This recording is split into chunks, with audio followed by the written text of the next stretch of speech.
ಏನು ಇವತ್ತು ನಿನ್ನೆ ನನಗೆ ಇವತ್ತಿನ ವಿಷಯ ಏನು ಅಂದರೆ, ಮೊನ್ನೆ ಒಂದು ಮಾಜಿ ಸಚಿವರು ಮತ್ತು ನಮ್ಮ ಬಿ ಜೆ ಪಿಯ ರಾಜ್ಯ ಉಪಾಧ್ಯಕ್ಷರಾದಂಥ ನಾಲ್ಕನವರು ನಾವೆಲ್ಲರೂ ಹೋಗಿ ಒಂದು ಎಸ್ ಪಿ ಅವರು ಒಂದು ಗಮನಕ್ಕೆ ತಂದು ಏನಪ್ಪ ಅಂದರೆ, ಇಲ್ಲಿ ಡಿ ಸಿ ಅವ್ರ ಗಮನಕ್ಕೆ ತರಕ್ಕೆ ಅಂತ ಹೋಗಿದ್ದು. ಆದರೆ ಡಿ ಸಿ ಅವರು ಮೊನ್ನೆ ಇದ್ದಿಲ್ಲ.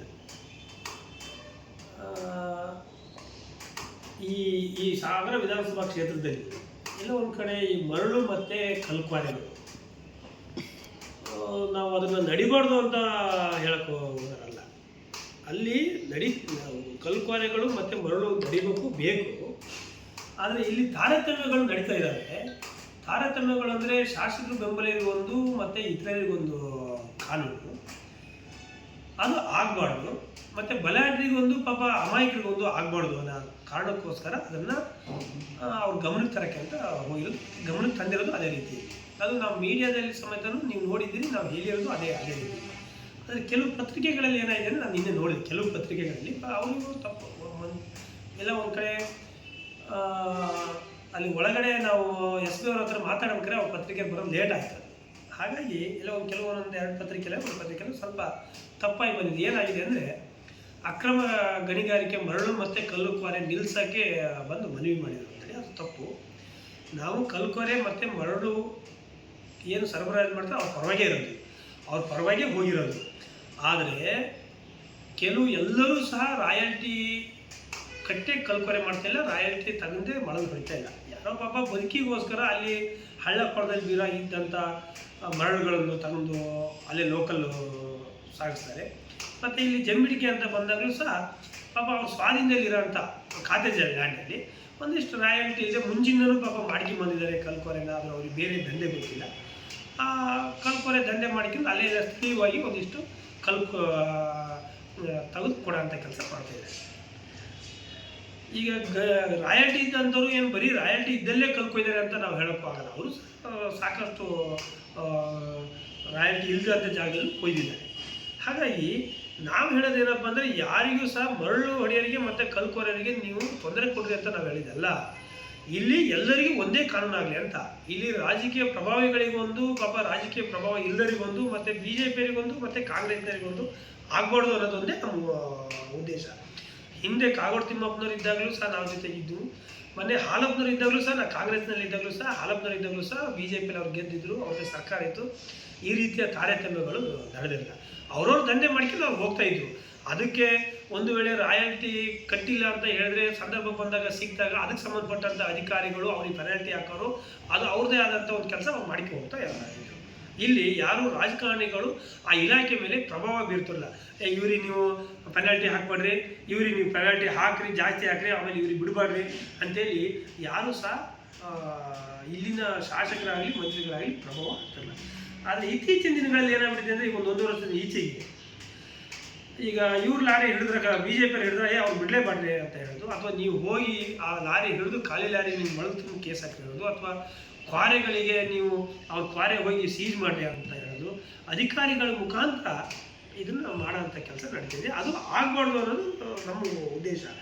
ಈಗಲೂ ಸಹ ನಾವು ಹೆಂಗೆ ಅಂದರೆ, ರಾಯಲ್ಟಿ ಇದ್ದವ್ರದ್ದು, ರಾಯಲ್ಟಿ ಇಲ್ಲದೆ ಇದ್ದಂಥ ಎಲ್ಲರ ಪರವಾಗಿ ನಾವು ಹೋರಾಟ ಮಾಡ್ತೀವಿ.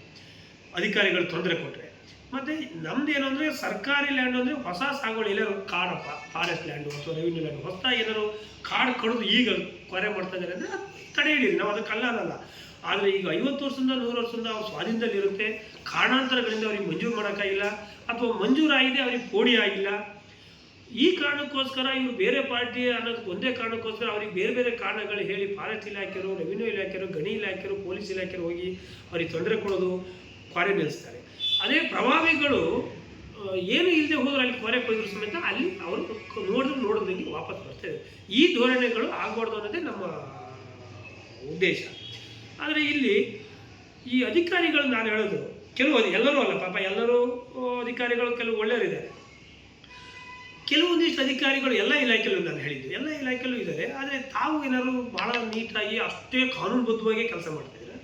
ತಮ್ಮ ಒಂದು ಲೋಪದೋಷಗಳಿರಲ್ವ, ನಿಮ್ಮವೇ ಲೋಪದೋಷಗಳು ಹಲವಾರು ಇದ್ದಾವೆ.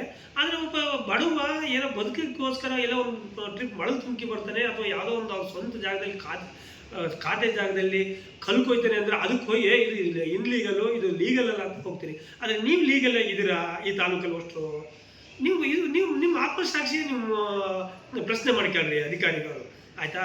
ಯಾರೋ ರಾಜಕಾರಣಿನ ಓಲೈಸೋಕ್ಕೋಸ್ಕರ ನಿಮ್ಮನ್ನ ವರ್ಗಾವಣೆ ಮಾಡ್ತಾರೆ ಅನ್ನೋ ಒಂದೇ ಕಾರಣಕ್ಕೋಸ್ಕರ ತಾವು ಅಮಾಯಕರಿಗೆ ತೊಂದರೆ ಕೊಡಬೇಡ್ರಿ. ಯಾಕಂದರೆ ಇಷ್ಟು ವರ್ಷದಿಂದ ನಡ್ಕೊಂಬಂದಿದೆ, ಜಂಬಿಡಿಕೆ ಕೊರೆನೂ ನಡ್ಕೊಂಬಂದಿದೆ, ಮರಳುಗಾರಿಕೆನೂ ನಡ್ಕೊಂಬಂದಿದೆ.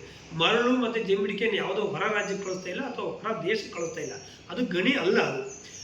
ಅದು ಒಂದು ಸ್ಥಳೀಯವಾಗಿ ಇಲ್ಲಿ ಹೆಚ್ಚು ಅಂದರೆ ಒಂದು ಶಿವಮೊಗ್ಗ ಜಿಲ್ಲೆ ಒಳಗೆ ಹೋಗ್ಬೋದು. ಅದು ಯಾರಿಗೆ?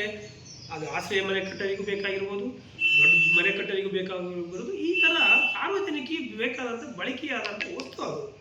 ಅದನ್ನು ಎಲ್ಲ ಒಂದು ಕಡೆ ಇವತ್ತಿನ ರಾಜಕಾರಣಿಗಳು ನಮ್ಮ ಹಿಂದೆ ಓಡಾಡಲ್ಲ ಅಥವಾ ನಮ್ಮ ವಿರುದ್ಧ ಇದ್ದಾರೆ, ಅವರು ಬೇರೆ ಪಕ್ಷದಂತೂ ಒಂದೇ ಕಾರಣಕ್ಕೋಸ್ಕರ ಅವ್ರನ್ನ ಅಧಿಕಾರಿಗಳ ಮುಖಾಂತರ ತಾವು ಈ ರೀತಿಯ ತೊಂದರೆ ಕೊಡೋದು, ಕಿರುಕುಳ ಕೊಡೋದು ಇದೆಯಲ್ಲ, ಮುಂದಿನ ದಿನಗಳಲ್ಲಿ ಅವ್ರಿಗೆ ಏನೇ ಅನಾಹುತಗಳಾದರೂ ಸಹ ಅದಕ್ಕೆ ಈ ಆಡಳಿತ ನಡೆಸಂತಾರೆ ಹೊಣೆ ಆಗಬೇಕಾಗುತ್ತೆ. ಮತ್ತು ಅಧಿಕಾರಿಗಳನ್ನೇ ನಾವು ಹೊಣೆ ಮಾಡಬೇಕಾಗುತ್ತೆ. ಯಾಕಂದರೆ ಪಾಪ ಸಾಲ ಮಾಡಿ ಇವತ್ತು ನಿರುದ್ಯೋಗ ಸೃಷ್ಟಿಯಾಗಿದೆ, ಉದ್ಯೋಗಗಳಿಲ್ಲ. ಅದಕ್ಕೆ ಹಲವಾರು ರೀತಿಯಲ್ಲಿ ಪಾಪ ಅವರು ಒಂದು ಉದ್ಯೋಗ ಸೃಷ್ಟಿ ಮಾಡಿಕೊಂಡಿದ್ದಾರೆ. ಒಂದು ಲಾರಿ ಹಿಡಿದ್ರೆ ಒಂದು 10 ಜನ ಬದುಕ್ತಾರೆ, ಇನ್ನೊಂದು ಕಲ್ಪನೆ ಮಾಡಿದ್ರೆ ಒಂದು 15-20 ಜನ ಒಂದು ಕಲ್ಪನೆಯಿಂದ ಬದುಕ್ತಾರೆ ಕೂಲಿ ಕಾರ್ಮಿಕರು. ಆದರೆ ಅದಕ್ಕೆ ನೀವು ತೊಂದರೆ ಕೊಡೋ ಅಂಥ ಕೆಲಸ ಮಾಡಬಾರ್ದು ಅನ್ನೋದೇ ನಾವು ಈ ಮೂಲಕ ಹೇಳೋದು. ನಿನ್ನೆ ನಾವು ಅಧಿಕಾರಿಗಳಿಗೆ ಇದೇ ವಿಷಯನ ಮತ್ತು ಮುಂದಿನ ದಿನಗಳಲ್ಲಿ ಸಂಸದರು ಸಹ ಹೇಳಿದ್ದಾರೆ. ಮುಂದಿನ ದಿನಗಳಲ್ಲಿ DC ಅವರ ಸಮ್ಮುಖದಲ್ಲಿ ಎಲ್ಲ ಇಲಾಖೆಯನ್ನು ಕರೆದು ಅವರಿಗೆ ತಾವು ಈ ರೀತಿಯ ಧೋರಣೆ ಮಾಡಬಾರ್ದು, ಅಂದರೆ ಕೆಳ ಹಂತದ ಅಧಿಕಾರಿಗಳು ಅವರಿಗೆ ನೀವು ನಿರ್ದೇಶನ ಮಾಡಬೇಕು. ಮತ್ತು ಯಾವುದೇ ಕಾರಣಕ್ಕೂ ತಾರತಮ್ಯಗಳು ಧೋರಣೆ ಆಗ್ಬಾರ್ದು ಅನ್ನೋದಕ್ಕಾಗಿ ತಾವು ಮಾಹಿತಿ ಕೊಡಬೇಕು ಅನ್ನೋದನ್ನ ಒಂದು ಮೀಟಿಂಗ್ ಮಾಡಿ ಹೇಳೋಣ ಅಂತ ಹೇಳಿದರೆ ಮುಂದಿನ ದಿನಗಳಲ್ಲಿ ಮಾಡ್ತೀವಿ. ಇದು ಆಯು ಹೊರತುಪಡಿಸು ಈ ಕೆಳ ಹಂತದ ಅಧಿಕಾರಿಗಳು ಏನಾದ್ರು ಒಂದು ವೇಳೆ ಯಾರನ್ನ ಓಲೈಸೋಕ್ಕೋಸ್ಕರ ಈ ರೀತಿಯ ತೊಂದರೆ ಕೊಟ್ಟರೆ, ನಾನು ಹೇಳೋದು ಕಾಂಗ್ರೆಸ್ BJP ಅಂತಲ್ಲ, ಎಲ್ಲರಿಗೂ, ನಾನು ಎಲ್ಲ ಪಕ್ಷದವರಿಗೂ ಸಹ ಎಲ್ಲರೂ ತೊಂದರೆ ಕೊಟ್ಟರೆ ನಾವು ಇದ್ರ ವಿರುದ್ಧ ಈ ಮುಂದಿನ ಜನವರಿ ತಿಂಗಳಲ್ಲಿ ಬೃಹತ್ ಒಂದು ಹೋರಾಟವನ್ನು DC ಆಫೀಸ್ ಎದುರುಗಳನ್ನು ಅಥವಾ AC ಆಫೀಸ್ ಎದುರುಗಳನ್ನು ಅಂಥ ಅಧಿಕಾರಿಗಳ ವಿರುದ್ಧ ಕ್ರಮ ತಗೊಳ್ಳೋವರೆಗೆ ನಾವು ಹೋರಾಟ ಮಾಡುವಂಥದ್ದು ಅನಿವಾರ್ಯ ಆಗುತ್ತದೆ. ಇಲ್ಲಿ ಏನಾಗಿದೆ ಅಂದರೆ ಆಡಳಿತ ಇರೋಂಥ ಪಕ್ಷದಲ್ಲೂ ಸಹ ಅಲ್ಲಿ ಎರಡು ಪಕ್ಷ ಆದಂಗೆ ಆಗಿದೆ. ಅವ್ರ ವಿರುದ್ಧ ಇವ್ರು ಹೇಳೋದು, ಇವ್ರ ವಿರುದ್ಧ ಅವ್ರು ಹೇಳೋದು. ಈ ರೀತಿಗಳು ಆಗಬಾರ್ದು. ನೀವು ದಂಧೆ ಮಾಡೋ ಅಂಥದ್ದು ಮರಳು ಮಾಡೋರಾಗಲಿ ಅಥವಾ ಕಲ್ಪನೆ ಮಾಡೋರಾಗಲಿ ಎಲ್ಲರೂ ಬದುಕನ್ನು ಇದು ಮಾಡಿ ನಿಮ್ಮ ಶಕ್ತಿ ಮೇಲೆ ನೀವು ಮಾಡ್ಕೋರಿ. ಅಧಿಕಾರಿಗಳನ್ನು ಸಹ ಅಧಿಕಾರಿಗಳು ಬಂದರೆ ಒಂದು ವೇಳೆ ಇನ್ಲೀಗಲ್ ಇದ್ದರೆ ಅವ್ರ ಹತ್ರ ರಿಕ್ವೆಸ್ಟ್ ಮಾಡ್ಕೊಳ್ಳಿ. ಏನೋ ಸಣ್ಣ ಪುಟ್ಟ ಪೆನಾಲ್ಟಿ ಇದ್ದರೆ ಹಾಕಿದ್ರೆ ಕಟ್ರಿ. ಅದನ್ನು ನಾವು ಅವರಿಗೂ ಇಲ್ಲ ಅಧಿಕಾರಿಗಳಿಗೆ ನೀವು ಕ್ಯಾರೆ ಮಾಡಬೇಡ್ರಿ, ಇನ್ಲೀಗಲ್ಲೇ ಮಾಡಿರಿ ಅಂತ ನಾವು ಹೇಳಲ್ಲ. ಆದರೆ ಇಲ್ಲಿ ಇನ್ಲೀಗಲ್ ಆಗಿ ನಡೀತಾ ಇದ್ದರೂ ಒಂದಿಷ್ಟು ಜನರಿಗೆ ಇವ್ರು ಕಣ್ಮುಚ್ಚಿ ಕೂತು, ಆದರೆ ಇನ್ನೊಂದಿಷ್ಟು ಜನರಿಗೆ ನೀವು ಇನ್ಲೀಗಲ್ ಅಂತ ಹೇಳೋದಿದೆಯಲ್ಲ, ತಪ್ಪು ಅನ್ನೋದು ನಾವು ಈ ಮೂಲಕ ಹೇಳೋದು. ಹಾಗಾಗಿ ಈ ರೀತಿಯ ಇಲ್ಲಿ ಸಾಗರ ತಾಲೂಕಲ್ಲಿ ನಡೀತಾ ಇದೆ. ಹಿಂದೆಂದೂ ಸಹ ಈ ರೀತಿಯ ಧೋರಣೆ ನಡೆದಿರಲಿಲ್ಲ. ಮತ್ತು ಈಗಿನ ಕೆಲವೊಂದಿಷ್ಟು ಜನ ಈ ಮೊನ್ನೆ ಹೋಗಿ ನಾವು ಹೇಳಿ ಬಂದಿರೋದನ್ನೇ ಅಪಪ್ರಚಾರ ಹಬ್ಸ್ತಾ ಇದ್ದಾರೆ. ಈ ಕೆಲವೊಂದಿಷ್ಟು ಜನ ಕಲ್ಕೊರೆ ಮಾಲೀಕರು ಯಾರು ಈ ಬಲಾಢ್ಯರು ಎಲ್ಲ ಸೇರಿ ಇಲ್ಲ ಹೋಗಿ ಕಲ್ಕೊರೆ ಮತ್ತು ಮರಳು ನಡಿಬಾರ್ದು ಅಂತ ಹೋಗಿ ಹೇಳಿ ಬಂದಿರ ಅಂತ. ನಾವು ಖಂಡಿತ ಒಳಗಡೆ SP ಅವ್ರಿಗೆ ಹೇಳಿದ್ದು, ನಾವು ಅದನ್ನೇ ಮಾಧ್ಯಮಗಳಲ್ಲಿ ಹೇಳಿರೋದು ಅದನ್ನೇ. ನಮಗೆ ಇಲ್ಲಿ ಅವ್ರ ಪರವಾಗೇ ಇರೋದು ನಾವೆಲ್ಲರೂ, BJP ಪಕ್ಷದ ಎಲ್ಲರೂ ಸಹ ನಾವು ಅದು ಯಾಕೆ ಅವ್ರ ಪರವಾಗಿರೋದು ಅಂದರೆ ಅಲ್ಲೆಲ್ಲರೂ ಸಹ ಸಣ್ಣ ವರ್ಗದವರು ಎಲ್ಲ ಒಂದು ಮರಳು ದಂಧೆ ಒಂದು ಲಾರಿ ಮಾಡ್ತಿದ್ದಾರೆ ಮತ್ತು ಕಲ್ಕೊರೆಯವರು ಅಷ್ಟೇ. ಅದು ಎಲ್ಲ ಪಕ್ಷದವರು ಇದ್ದಾರೆ, ಕಾಂಗ್ರೆಸ್ನವರು BJP ಇದ್ದಾರೆ, ಪಕ್ಷ ಹೊರತುಪಡಿಸಿದ್ದರು ಇದ್ದಾರೆ. ಆ ದೃಷ್ಟಿಯಿಂದ ಅದಕ್ಕೆ ತೊಂದರೆ ಕೊಡಬಾರ್ದು ಅನ್ನೋ ಕಾರಣದಿಂದ ಅವ್ರಿಗೆ ಮನವಿ ಮಾಡಿ ನಾವು ಮುಂದಿನ ನಿಲುವು ಅಷ್ಟೇ. ಎಲ್ಲ ಪಕ್ಷದವರು ಸಹ ಯಾರೇ ಮಾಡಿದ್ರು ಸಹ ಅದರ ಬಲಾಢ್ಯರಿಗೊಂದು ಮತ್ತು ಅಮಾಯಕರಿಗೊಂದು ಆಗಬಾರ್ದು, ಅವ್ರಿಗೆ ದೌರ್ಜನ್ಯಕ್ಕೆ ಒಳಗಾಗಬಾರ್ದು.